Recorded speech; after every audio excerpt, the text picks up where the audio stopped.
Maria and Fritz were so excited that they could feel their toes tingle. Their parents were decorating the Christmas tree before the big holiday party, and Maria and Fritz were not allowed into the great room until it was done.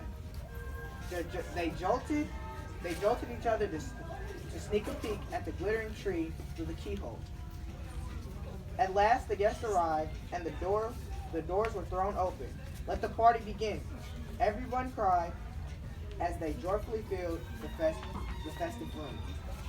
The children danced and played, and everyone was merry until the lights flickered and the room grew dark. A mysterious man with a young boy entered from the shadows. The man was dressed all in black with a huge fluttering cape.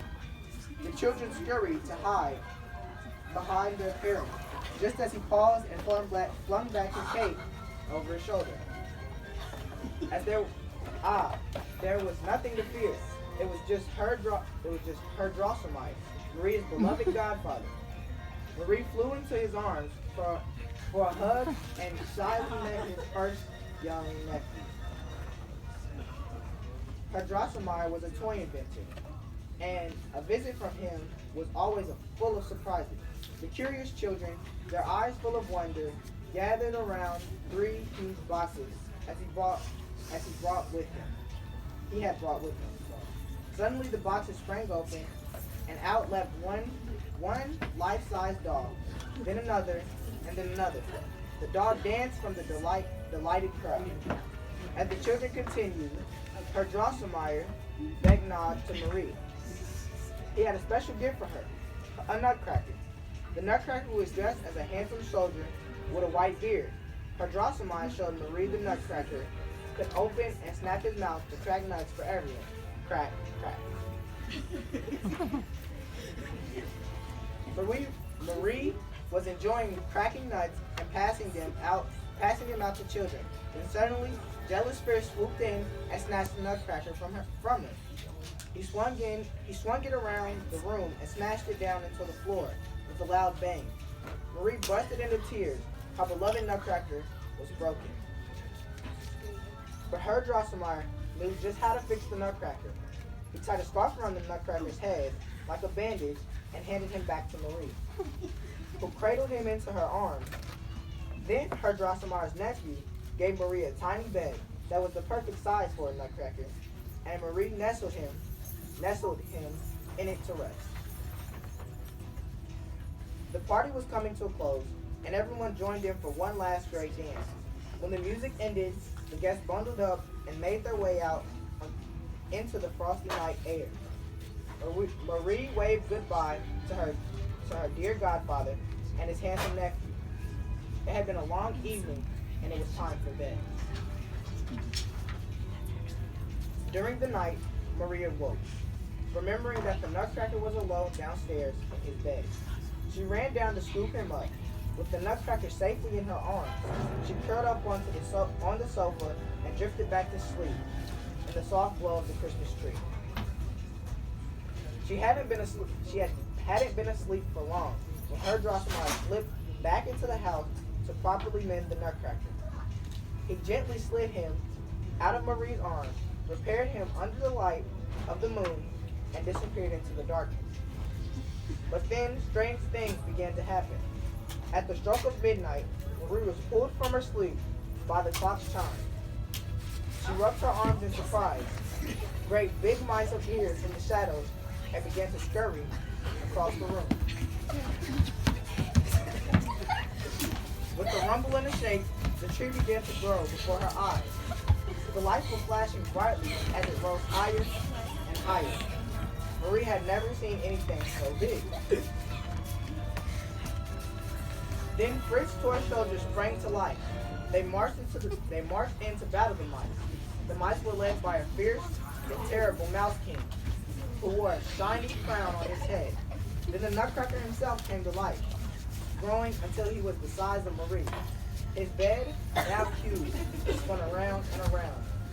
The Nutcracker leapt out of the bed and led the battle against the mice. The Mouse King towered over the Nutcracker, taunting. When quick thinking, Marie threw her slipper and it landed on the Mice King's head. He turned to look away, and the Nutcracker toppled him over. The Nutcracker triumphantly claimed the Mouse King's crown in victory.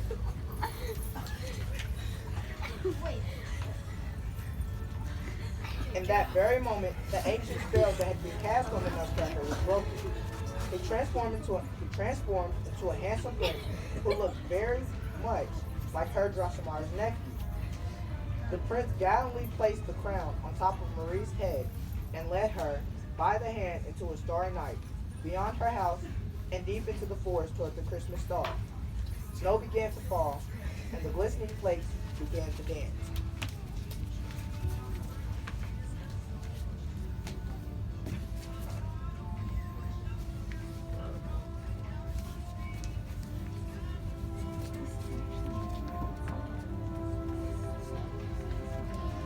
The prince took Marie on a fantastic journey. They boarded a cozy walnut boat and sailed into the night, soon landing in an enchanted kingdom called the Land of Sweets. The Land of Sweets was a magical place, filled with candy, dripping in icing and magnificent, delicious colors as far as the eye could see. News of their arrival traveled fast, and Marie and the prince were greeted by a sugar plum fairy who reigned over the land. She welcomed them with a curtsy and with a wave of her sparkly wand. A host of delights from her kingdom appeared before them. The prince told the story of their great battle with the Mouse King. "Oh, you are both very brave," the sugar plum fairy said. Then she invited them in to celebrate by settling in two magnificent candy thrones, with big bowls of chocolate cake, and ice cream set before them. The sugar plum fairy summoned everyone in the Land of Sweets to dance for the prince and Marie in honor of their victory. First, there was a delightful dance of spicy Spanish hot chocolate, heralded by the call of trumpets and snapping fingers. Next came the mysterious Arabian coffee dance that ended with the tinkling of tiny time balls, giving way to an explosive leap and turns into Chinese tea.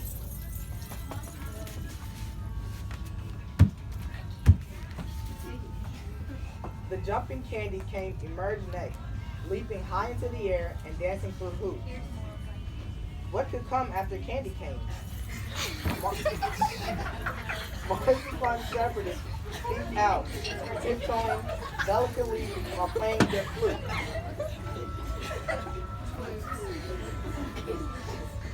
The biggest surprise of all was the gigantic Mother Ginger, who swaggered before them.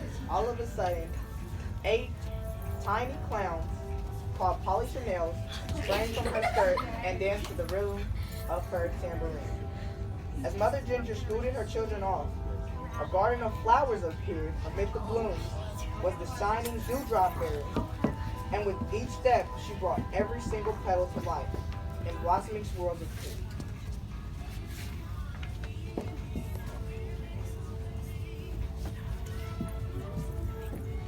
Finally, the regal sugar plum fairy returned with her noble cavalier. They floated gracefully about, and then she swam faster and faster before leaping into his arms. It was all so deliciously marvelous.